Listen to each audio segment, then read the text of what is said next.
Kampanye Pemilu 2024 antara gagasan gimmick dan elektabilitas. Pemilu 2024 menjadi panggung bagi berbagai tokoh politik yang berlomba-lomba menyajikan gagasan dan program untuk memenangkan hati pemilih.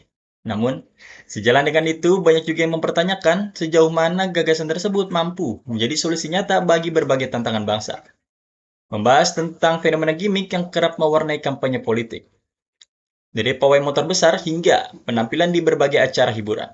Apakah ini benar-benar mencerminkan kualitas seorang calon pemimpin? Namun, di tengah semua itu, kita tidak bisa mengabaikan faktor elektabilitas.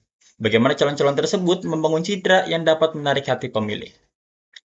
Kita akan bahas bersama narasumber melalui wawancara dengan Ustadz Khairul Rizal dan Mas Cahya Erlangga Muhammad.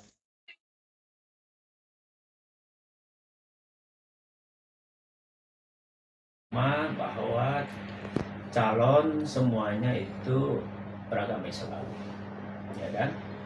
Oleh karena itu dijamin di dalam kebebasan beragama, ya kan? Sila pertama kita adalah Pancasila. Pancasila itu pertama adalah Ketuhanan Yang Maha Esa, ya. Ada lima sila di situ. Nah, di dalam gagasan caleg gitu ya, bukan caleg, ini capres ini ya. Iya, capres. Capres ya, antara calon 1, 2, 3 gitu ya. Iya. Mereka menggiring opini seolah-olah mereka ini taat ibadah menurut Bapak itu ya, Pak Dirganda. Yang siokianya adalah memang sudah menjadi kewajiban orang beriman pasti beribadah gitu kan. Tapi dalam gimmick gitu ya, atau disebut adalah iklan-iklan atau apa namanya slogan-slogan gitu ya, baik foto, tampilan atau apa, seolah-olah mereka itu apa namanya menggunakan simbol-simbol agama, identitasnya ya, pakai kopiah gitu ya, pakai sarung gitu ya, lalu ke masjid gitu ya, lalu juga ke tempat-tempat ibadah yang bukan agama lain gitu ya, mengunjungi gereja, kuil sebagainya. Memang di dalam berbangsa bernegara ini di Indonesia itu ada yang namanya toleransi, di mana kehidupan beragama yang tidak seiman itu diberikan tempat ya yang sama di dalam perspektif kenegaraan ya, atau ruangnya itu begitu disediakan slotnya. Tetapi dalam pencapresan gitu ya, karena ini menggait suara yang signifikan, terutama populasi umat Islam adalah 90% gitu ya, lebih kurang. Dia ingin mengambil ceruknya itu loh, mengambil ceruk ya, mengambil masa-masa mengambang, terutama masa yang berideologi yang sama dengan capres gitu ya. Tetapi kan di dalam perkembangannya, lihat dialog capres di televisi waktu itu, bahwa salah satu calon mengatakan saya telah membuka atau mengizinkan atau memberikan kebebasan untuk gitu ya, izin-izin rumah ibadah lain gitu ya. Nah, itu kan sebuah bukan janji ya yang telah dilaksanakan oleh salah satu calon, dan dia ingin melakukan hal yang sama ketika dia jadi capres. Artinya dia tidak menggait daripada 90% muslim, tapi dia menggait juga non muslim gitu ya. Oleh karena itu hemat saya, dalam hal ini calon itu harus pandai-pandai menempatkan dirinya, terutama tentang bagaimana kalau dia jadi presiden, janjinya bagaimana. Kan janji adalah janji kan. Nah, menurut hemat saya gitu ya, Indonesia masih jauh dari perspektif negara yang sudah menerapkan demokrasi sejak dini gitu ya. Contoh, Indonesia kan berguru atau bermazhab daripada Amerika ya, demokrasi itu. Ada 3 negara besar di dunia ini yang melaksanakan demokrasi secara langsung ya, Amerika, India, Indonesia. Kalau untuk Amerika, standarnya adalah dia melakukan serangkaian slogan atau program kerja yang ditawarkan kepada calon pemilih, programnya, sehingga masyarakat di sana cerdas memilih program kerjanya gitu ya, dan komit dia gitu loh. Di Indonesia itu program kerja hanya selintas gitu, padahal kita harus tahu bahwa ke depan Indonesia bersaing dengan sesama negara ASEAN, ya, sesama negara Asia dan negara-negara dunia. Kita ketinggalan gitu loh. Nah, kita masih bermain di gimmick, ya, gimmick yang tidak sehat gitu ya, menjatuhkan lawan atau apa. Sebetulnya nggak usah menjatuhkan lawan menurut hemat saya ya. Program-program kerja yang nyata aja lah, ya, yang dapat meningkatkan bagaimana kualitas sumber daya manusia Indonesia itu dapat bersaing di tengah pusaran global, gitu ya. Dan salah satu calon kan menggait anak muda, ya, siapa namanya, Gibran gitu ya. Itu digait kenapa? Agar ada pemilih muda, kan lebih banyak pemilih muda nih sekarang ya, yang berpotensi ya, disebut adalah zaman milenial. Nah, kalau di antara calon-calon yang nggak ada wapresnya itu, bisa nggak calon-calon yang lain meyakinkan pemuda untuk memilih dia, dengan harapan program kerja yang jelas untuk anak muda mau ngapain, apa yang diberikan untuk anak muda. Misalnya anak muda yang sudah berpolitik ya, yang punya berKTP kan, berhak menusuk kan, mencoblos kan, itu yang diharapkan gitu. Nah, kalau anak-anak yang SMP, SMA nggak tahu apa-apa, dia hanya sekolah aja. Sedangkan anak-anak yang sudah kuliah, anak-anak yang tidak kuliah juga, dia punya kesempatan yang sama untuk mencoblos daripada calon-calon itu. Ya, menurut saya peran agama ya sampai saat ini itu subjektif. Jadi tergantung siapapun yang didukungnya gitu. Dan batas penilaiannya itu hanya dalam aturan agama ya, sehingga nanti mempengaruhi hanya para pengikut-pengikutnya saja. Jadi kalau misalkan menurut saya mungkin tidak akan terlalu berpengaruh ya terhadap hal apapun tergantung. Ya, jadi sifatnya subjektif gitu, hanya mempengaruhi orang-orang di sekitar agama tersebut ya, ataupun orang yang ataupun agama yang menilai suatu paslon tertentu. Pandangan terhadap peran agama dalam menilai calon presiden di 2024 ini itu beragam atau bervariasi. Mungkin beberapa orang masyarakat di Indonesia ini melihat paling pertama itu adalah faktor agamanya, karena sebagai faktor penting dalam menentukan karakter dan nilai dari presiden tersebut itu dilihat dari nilai integritas daripada agama tersebut. Jadi termasuk kelompok agama, gimmick mungkin dianggap lebih positif atau negatif tergantung pada konteks sama nilai-nilai yang dianut sama masyarakat tersebut. Mungkin itu. Agama itu jangan dibuat mainan. Agama adalah prinsip dasar keimanan seseorang di dalam meyakini keagamaannya itu. Agama kan turun dari Allah sebagai rahmat gitu ya. Nah, para calon atau pemilih gitu ya, memilih itu melihat daripada siapa di antara mereka itu yang sangat taat gitu ya, menjalankan ajaran agamanya. Lihat daripada pola-pola atau kehidupan dia beragama enggak? Jangan hanya gimmick ya, jangan hanya pakai kopiah aja, pakai sajadah aja, pakai baju kapayeh gitu ya, atau pakai yang namanya bernuansa agamanya gitu ya, tapi tidak melaksanakan ajaran agama dengan benar gitu ya.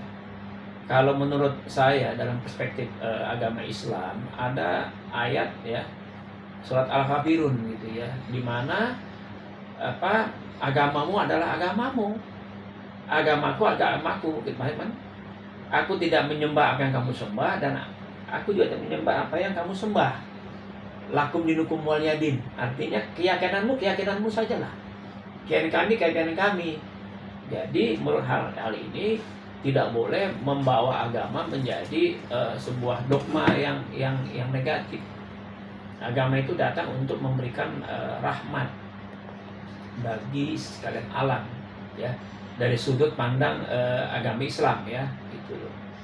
Nah, yang saya lihat mereka ini yang tidak pernah ke masjid, gitu ya, calon-calonnya dan pendukungnya ke masjid, gitu ya, lalu jadi imam, gitu ya. Nah, imam itu nggak mudah, dia harus fasih bahasa Arabnya, fasih tentang tajwidnya atau apa, ya.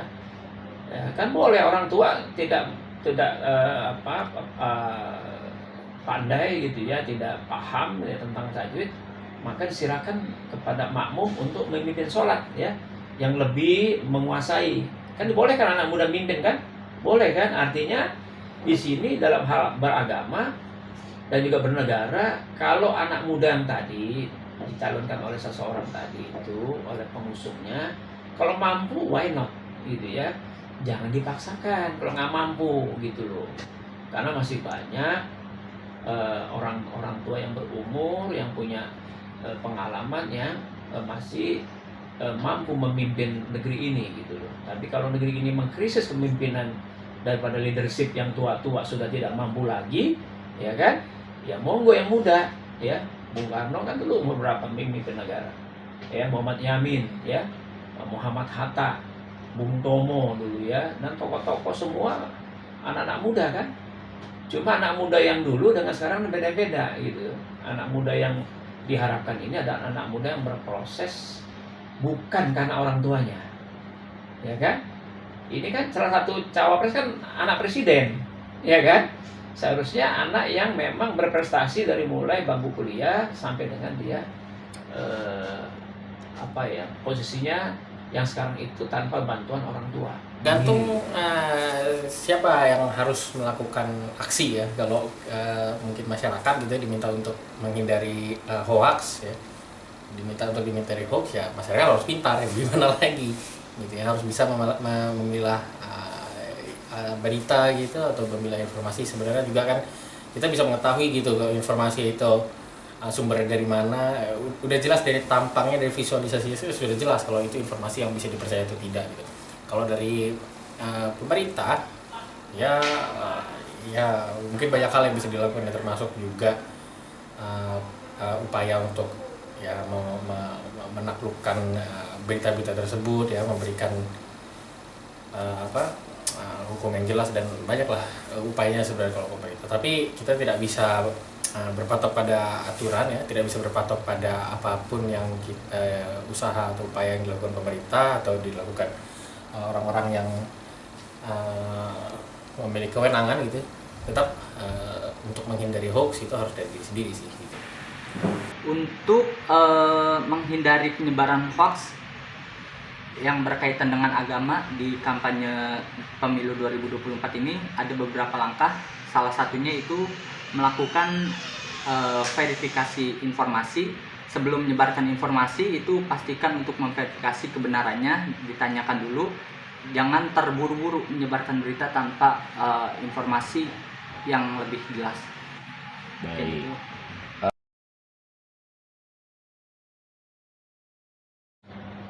Saya rasa kita sudah diuji, ya, terutama tentang memaknai kehidupan beragam, ya, majemuk, gitu ya. Kita kan nggak boleh sara, ya, suku, agama, agama. Karena kita sudah selesai, di Indonesia sudah selesai. Ada yang namanya di dalam kakinya burung Garuda itu kan Bhinneka Tunggal Ika, ya. Artinya berbeda-beda, tapi kan tujuan kita adalah membangun sebuah negara. Negara itu tujuannya adalah melindungi, ya, semua anak bangsa, apapun agamanya itu dijamin oleh undang-undang. Gitu. Artinya siapapun capres, gitu ya, dalam hal ini memainkan gimmick atau slogan atau istilahnya itu seolah-olah dia beragama paling benar, itu berarti bukan tempatnya. bukan tempatnya. Karena pemilih di mana-mana di Jakarta populasinya ada Islam, Kristen, Buddha, Hindu, macam-macam kan, ya kan? Mereka punya milih nggak? Hak pilih ada, ya hak dipilih pun ada mereka. Jadi caleg misalnya apa. Jadi dalam hal ini sudah selesai bermain agama gitu. Cuma memang kalau orang atau pemimpin yang beragamanya kuat, ya, pasti dia takut akan ganjaran di kemudian hari. Kalau ganjaran di dunia, kalau Anda yakin gitu ya, ada hukum karma gitu ya, bagi kami hukum karma itu nggak ada. Yang ada adalah perilakunya berbenturan dengan hati nurani gitu ya. Jadi nanti kalau ganjarannya di akhirat gitu loh. Dunia kan bisa, mohon maaf gitu ya, Anda masuk masalah hukum gitu ya, kalau hakimnya tidak beriman, pengacara nggak beriman, dia disuruh menyogok, hukum bisa dibelok nggak? Bisa belok kan? Tapi kalau dia beriman dia nggak bisa, mau nyogok apapun dia takut gitu loh.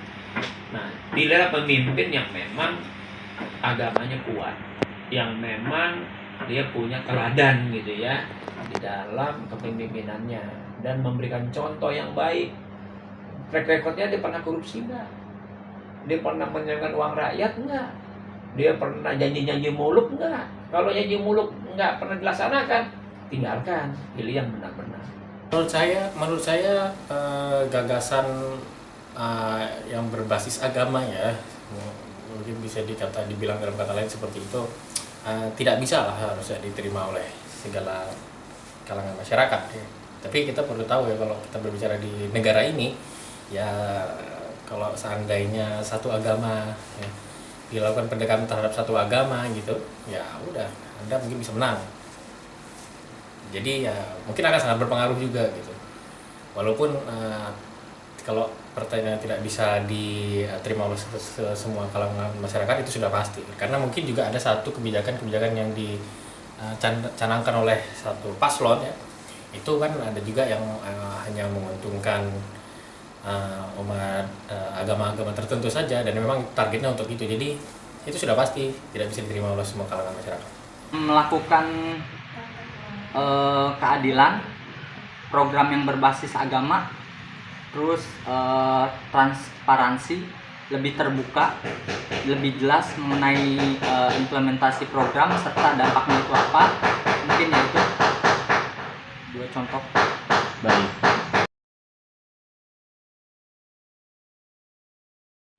Nah, ada yang baru ya, terutama dari MUI tentang fatwa ya, haram golput gitu ya. Artinya kan ini umat Islam yang sudah punya hak untuk memilih, yang terdaftar di masing-masing tempatnya itu ya, maka dia wajib untuk memilih pemimpin yang memang berdasarkan keyakinan dia ya. Kalau dari agama Islam itu tentunya dia istilahnya itu sudah dilihat track recordnya gitu loh ya. Situ kan ada 1, 2, 3 pasangan itu ya. Kalau mau jujur gitu ya, kalau di negara-negara Islam gitu ya, pemimpin itu harus khatam Quran. Al-Qurannya itu ya, bapaknya itu kasih 3 calon baca gitu ya, suruh baca gitu loh. Baca bukan baca aja, tapi memaknai itu gitu ya. Jadi hemat saya, masalah agama gitu ya, ini masih menjadi domain gitu, masih menjadi rayuan gitu ya untuk memilih dia ya. Lihat aja ya, nggak capres gitu. Harapan saya lihat caleg-caleg yang tadi tidak pakai hijab ya, tiba-tiba pakai hijab, bener nggak tuh? Foto dia. Ya, dia fotonya kan, yang tidak pernah ke masjid atau jarang ke masjid, kopiah dipakai gitu ya, dan sebagainya. Jadi ini kan identitas kan. Nah, identitas itu masih main nggak? Masih Indonesia itu identitas, padahal kita udah selesai gitu loh ya, identitas itu. Nah, oleh karena itu menurut hemat saya dalam hal ini kelompok-kelompok yang masih menggunakan itu, dia akan meraih pesantren ya kan, akan meraih kelompok-kelompok yang kental agamanya ya para kiai dideketin nggak kayak kiai sekarang nih, ya kan? Mohon maaf gitu ya, ada mbak duit berkarung-karung gitu ya, kasih, itu kan sudah tidak baik gitu loh. Kalau mau nyumbang tanpa tedeng aling-aling, sumbanglah rumah itu, rumah ibadah. Apa kekurangannya? Karpet, kasih karpet. Toa yang bagus, yang nggak berisik gitu ya, kasih. Kalau mau kasih gereja, kasih kursinya dilihat. Oh, ini gereja kurang kursi atau apa, mikrofon atau apa. Jadi semua kebagian gitu, tidak hanya muslim aja gitu ya. Tapi kan ini kan ceruknya adalah 90% kan muslim. Mereka harus main di arus bawah nih ya, di grassroots, di akar rumput ya, terutama para santri. Santri diwajibkan ya tuh nyoblos sama kiainya. Iya. Gitu loh. Ya kan? Ini seru gitu loh. Terutama juga mendekati para tokoh-tokoh agama lain ya, pendeta, pastor gitu ya. Pasti pastor juga nyentuh, pendeta nyentuh pasti kepada calon mereka bertiga kan, gitu loh. Walaupun tidak seiman, ya kan. Tapi kan ini Indonesia gitu loh, nggak bisa lepas daripada keragaman tadi, keberagaman. Gitu. Ya, menurut saya sih kalau ada upaya edukatif ya untuk memahami ya, itu pasti sudah arahnya positif ya, kan sudah jelas ya kata-katanya atau kalimatnya memahami, berarti kan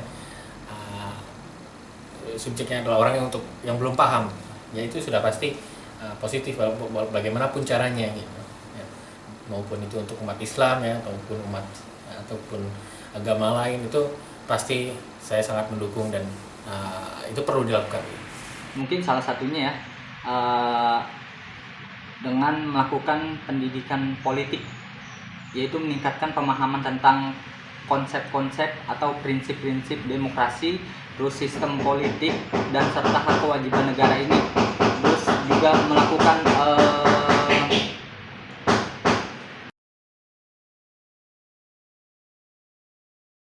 Untuk pertanyaan kelima, menurut Pak Ali, apa perbedaan antara kampanye berbasis substansi dengan kampanye yang lebih mengandalkan gimmick, dan bagaimana hal itu dapat mempengaruhi hasil pemilu? Jelas kan ada lembaga survei ya. Tapi hemat saya, lembaga survei itu tidak independen. Hemat saya ya. Kenapa nggak independen? Selalu belum ada pemilu seolah-olah sudah jadi pemenang. Gitu kan, ditayangkan di televisi hasil lembaga survei ini si A si B gitu ya, naik turun gitu ya. Kan yang namanya populasi gitu ya, atau sampling di dalam mengambil sebuah bagian daripada survei itu kan tidak sama.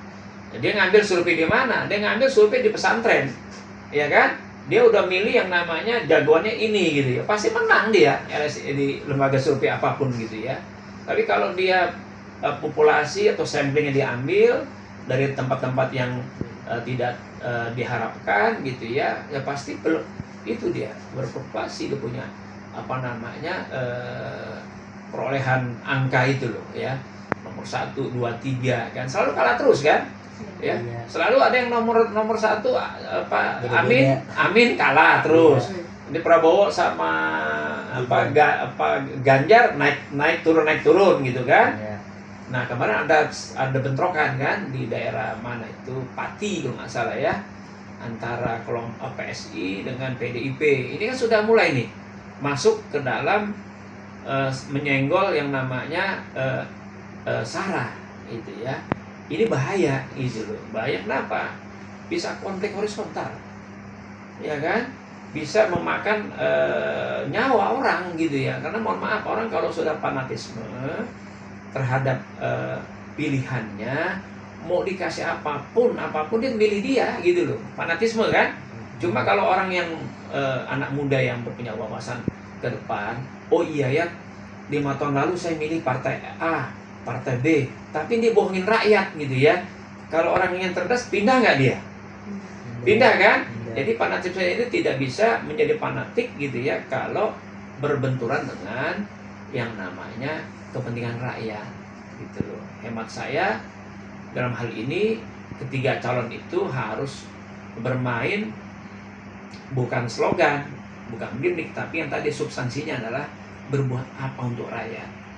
Misalnya mahasiswa, ya, butuh apa dia, ya, butuh tempat untuk melakukan riset, misalnya buku-buku yang serba modern, yang tanpa bayaran, ya kan, sentuhlah mahasiswa itu, ya. Nggak usah di kampus, kalau di kampus nanti kan, oh kampus ini dibiayai ini di Perpustakaan Nasional gitu ya, sumbangan itu, ditambah kursinya, dikasih AC-nya. Bagaimana mahasiswa itu tidak hanya bermain game atau dia melihat daripada e-books gitu ya, internasional literatur sebagai pusat daripada wawasan dia bertambah gitu loh, untuk sisi mahasiswa. Sisi substansi kepada pedagang kecil, nelayan gitu ya, petani, diberikan dong pupuk murah gitu kan, diberikan dong tentang jalan tol dibikin nih. Untuk apa jalan tol dibikin sih? Kan untuk memindahkan ya, memudahkan hasil bumi dijual cepat gitu ya ke kota-kota besar. Tol itu kan isinya, mohon maaf, orang-orang bermobil kan. Tol itu dibangun untuk apa? Bukan hanya untuk orang yang bermobil, tapi untuk petani, peladang yang menjual hasil buminya itu melalui jalan tol. Gitu loh. Nah, itu yang perlu substansi tadi. Ya kan? Lalu tentang bagaimana UMKM substansinya. Ya. Lihat di Tanah Abang sudah tutup tuh sebagian toko ya. Karena orang main online kan. Kan online kan, mohon maaf ya, online kan trust ya, kepercayaan. Pernah nggak beli barang online nggak sama apa yang Anda pikirkan? Pernah nggak? Pernah kan, kecewa kan? Nah, makanya di gerai-gerai yang Tanah Abang sentris di sana, Jakarta, di mana-mana pusat grosir dihidupkan lagi dengan jaminan murah, nyaman, ya kan? Ada lagi substansi tentang pariwisata, ya. Nggak usah jauh-jauh, Banten deh, Anyer, ya. Jalanannya jelek. Mohon maaf, standar kelapa muda berapa sih? Bisa dijual 100.000, 50.000 kan? Bervariasi kan? Buat standar, ya. Di destinasi-destinasi wisata itu belum tersentuh. Makanan kuliner, misalnya datang ke Banten apa nih? Oh, bandeng misalnya, bandeng Banten atau apa. Datang ke Banyuwangi, oh nasi macam-macam, nasi bakar atau apa. Jadi setiap daerah destinasi substansi tadi membuat UMKM di tempat wisata itu menghasilkan duit, uang, ya. Karena kalau dari Indonesia, dari Sabang sampai Merauke, ya, tidak bisa didatangi dalam sekejap, ya. Banyak pantai-pantai yang bagus dari Pattaya, Thailand, bagus daripada yang namanya etalase rumah-rumah Swiss misalnya yang ada bunga-bunga. Ciptakan dong tempat-tempat yang dingin, ya. Puncak, Bandung, daerah-daerah Jawa sana, daerah-daerah yang Sumatera yang dingin-dingin, ciptakan semacam Swiss pindah ke sini, gitu ya kan. Kalau Anda ke Swiss, apa yang bedanya? Rumah kecil, banyak pohon, banyak tanaman, lihatnya sejuk, ya kan? Ciptakan itu destinasinya, ya kan? Nah, ini nggak ada, gitu loh ya. Yang ada adalah bagaimana tadi substansi yang sekarang menjadi titik nadir, tawuran. Itu yang harus dibasmi. Ya, ada apa dengan tawuran? Satu, agamanya nggak kuat. Orang tuanya tidak mendidik anaknya berdasarkan ajaran agamanya. Membunuh orang pakai celurit, anak SMP loh, anak SMA, anak STM dan sebagainya, itu tawuran, ya kan? Berarti di kampung-kampung itu ada masalah. Masalah apa? Agama tadi, substansinya agama, bukan hanya di tempat-tempat elit, ya. Ustadz-ustadz harus masuk ke situ buat pengajian, ya. Apa substansinya? Bikin dong kesadaran beragama di lingkungan masing-masing, ya. Kalau itu agama masuk dalam kehidupan bertetangga, enak. Lihat Manggarai, kampung Manggarai, bentrok. Kampung Bonang, bentrok. Matraman, bentrok. Berlan militer dengan berlan kampung, bentrok, gitu kan? Ada salah apa tuh? Salah edukasi, ya kan? Benar nggak? Kalau jadi muslim yang baik, penuhi subuh berbondong-bondong. Wajib subuh kan nggak di rumah, orang muslim dia masjid kan. Dengan di masjid itu dia kenal tetangga, kenal. Makanya ada ucapan, ya, sholat kita terakhir itu tahiyat, assalamualaikum warahmatullahi wabarakatuh, sebelah kanan, sebelah kiri. Apa artinya? lihat tetanggamu kanan, lihat tetanggamu kiri, dia makan apa enggak, sakit apa enggak. Oh kemarin ada, sekarang nggak ada apa?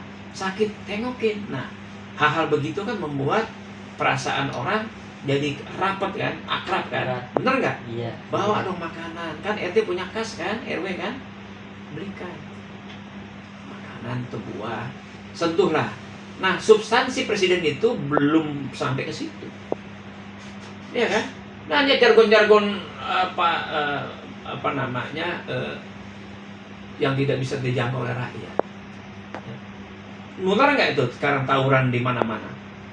Jakarta yang awal mula Tangerang, Bekasi, masuk ke Banten, masuk ke Lampung, sekarang ke Palembang, sudah menjadi tren. Ke Medan tawuran coba. Iya. Benar nggak? Benar, Itu Pak. bukan tren loh itu. Itu kena pidana. Ya kan, bawa celurit gitu ya. Dia kan bukan pedagang, bukan peladang dia bawa celurit. Benar nggak? Benar. Ya kan? Celurit kan untuk ladang kan. Iya, Untuk padi. babat rumput, babat apa gitu loh. Ini babat manusia. Coba. Nah, kira-kira itu. Dan juga petugas-petugas kepolisian jangan hanya makan gaji buta. Substansi ini ya. Tempatkan polisi yang memang bermartabat, berintegritas. Kalau salah tilang. Ya. Lihat truk-truk yang sekarang muatannya melebihi apa namanya kapasitas muatan kan? Iya, isi. Melebihi. Truk tanah yang tadinya harus satu garis dengan bak, dia melebihi. Lebih Kalau ada gajrugan, tanahnya tumpah nggak? tumpah. Tumpah. Maka itu membahayakan. Nah itu polisi punya istilahnya, matanya jangan lihat kanan kiri, lihat. Kanan kiri bukan lihat apa-apa, lihat yang begitu gitu, ya. Knalpot bodong atau breng-breng, rusak telinga, kan salah satu orang bisa amuk, bisa emosi kan, hal-hal begitu. Jadi substansi apa yang dibenahi ini? Kelemahan kita apa nih? Ya, dari mulai kita keluar rumah ada apa? Di jalan tidak tertib. Lalu lintas kita menerobos. Di rel kereta api, di mana-mana rel kereta api hanya di Indonesia ini, ya. Jalur yang untuk ke sana, jalur dia gitu ya, markanya, jalur orang markanya ke sini, motor selalu mengambil jalan bukan jalur dia. Iya benar. Sehingga ketika kereta api trailnya atau itu yang palang kereta api udah silakan dia jalan, nggak bisa jalan tuh yang lain, motor dulu, kereta api datang lagi. Nah hal-hal begitu yang sifatnya perlu dibenahi. Kenapa demikian? Karena Indonesia itu sudah merdeka sejak 1945,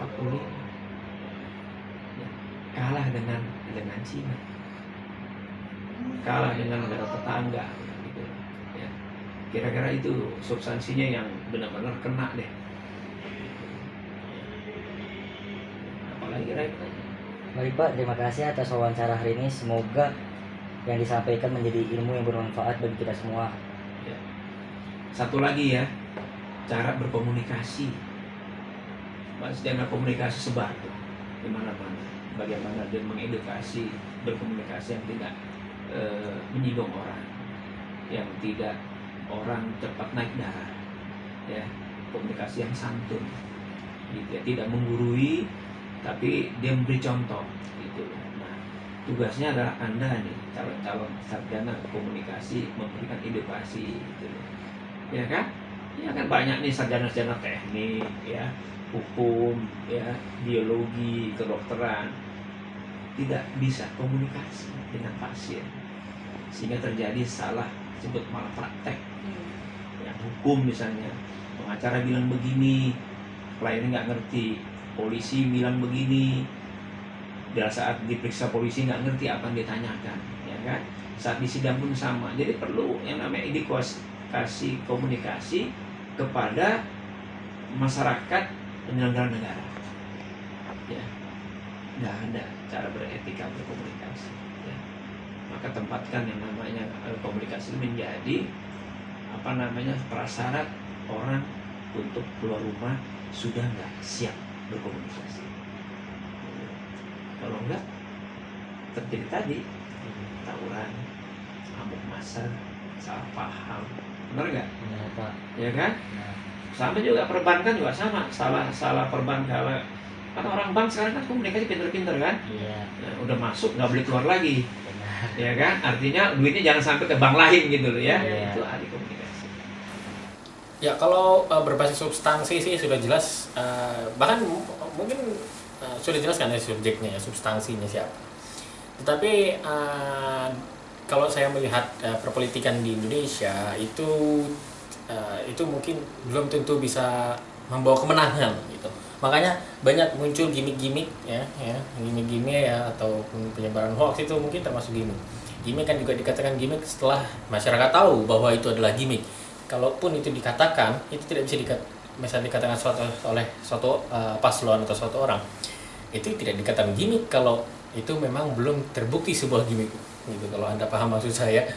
Jadi ya bisa saja itu dijadikan suatu strategi untuk memperoleh suara, dan itu ya seperti kita dalam berlomba saja ya. Kalau berlomba kan apapun yang memang memungkinkan ya, baik itu haram ataupun halal ya, baik itu sesuai aturan ataupun enggak gitu.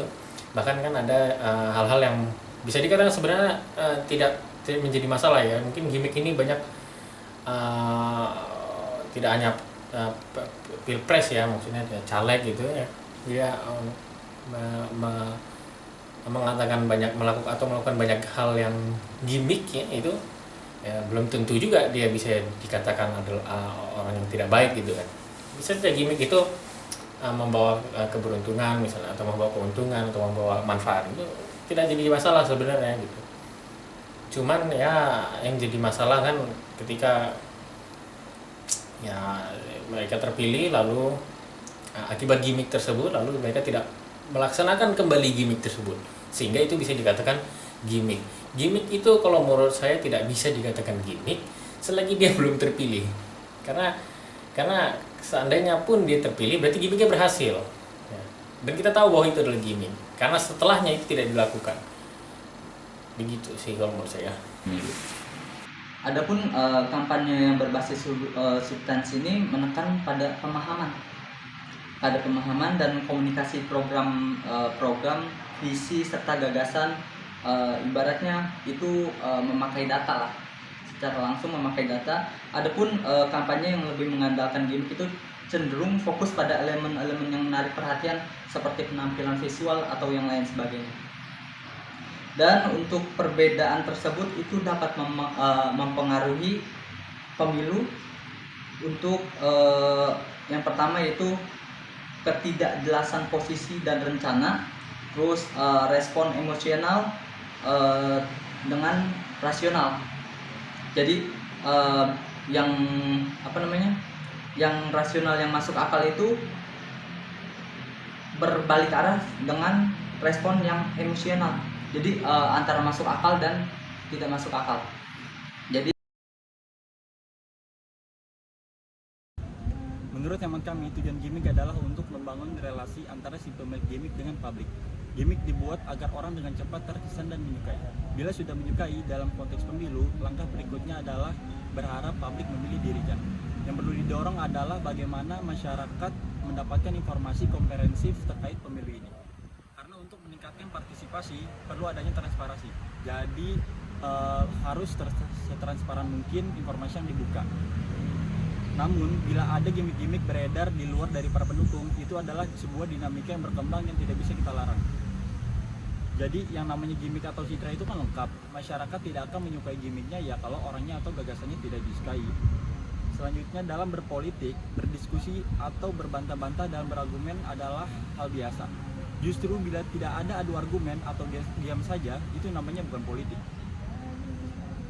Oleh karena itu, agama tidak boleh dijadikan alat untuk menghadang atau menghalang-halangi kandidat lain. Bahkan dalam memilih berdasarkan petunjuk agama itu boleh, tetapi agama tidak boleh dijadikan alat untuk merendahkan calon lain. Jadi jangan bawa-bawa agama untuk menjatuhkan lawan, tapi bawa agama ketika hendak ingin memilih salah satu calon agar apa yang kita lakukan bernilai ibadah di sisi Allah Subhanahu wa taala. Itu saja, terima kasih. Jadi menurut hemat kami, tujuan gimmick adalah untuk membangun relasi antara si pemilik gimmick dengan publik. Gimmick dibuat agar orang dengan cepat terkesan dan menyukai. Bila sudah menyukai dalam konteks pemilu, Langkah berikutnya yaitu berharap publik memilih dirinya. Yang perlu didorong adalah bagaimana mereka mendapatkan informasi komprehensif terkait dengan pemilu ini. Karena untuk meningkatkan partisipasi, perlu adanya transparansi. Jadi harus setransparan mungkin informasi yang dibuka. Namun, bila ada gimmick-gimmick yang beredar di luar dari para pendukung, itu adalah sebuah dinamika yang berkembang yang tidak bisa kita larang. Jadi, yang namanya gimmick atau citra itu kan lengkap. Masyarakat tidak akan menyukai gimmicknya ya kalau orangnya atau gagasannya tidak disukai. Selanjutnya, dalam berpolitik, diskusi atau berbantah-bantah dalam berargumen merupakan hal yang biasa. Justru, bila tidak ada adu argumen atau diam saja, itu bukan politik namanya. Oleh karena itu, agama tidak boleh dijadikan alat untuk menghadang atau menghalang-halangi kandidat lain. Bahkan, memilih berdasarkan petunjuk agama itu boleh. Akan tetapi, agama tidak boleh dijadikan alat untuk menghina dan merendahkan calon lain. Jangan bawa-bawa agama untuk menjatuhkan lawan, tetapi bawalah agama ketika hendak ingin memilih salah satu calon agar apa yang kita lakukan dapat bernilai ibadah di sisi Allah Subhanahu wa Ta'ala. Demikian video yang kami buat. Semoga bermanfaat. Kurangnya mohon maaf. Wassalamualaikum warahmatullahi wabarakatuh.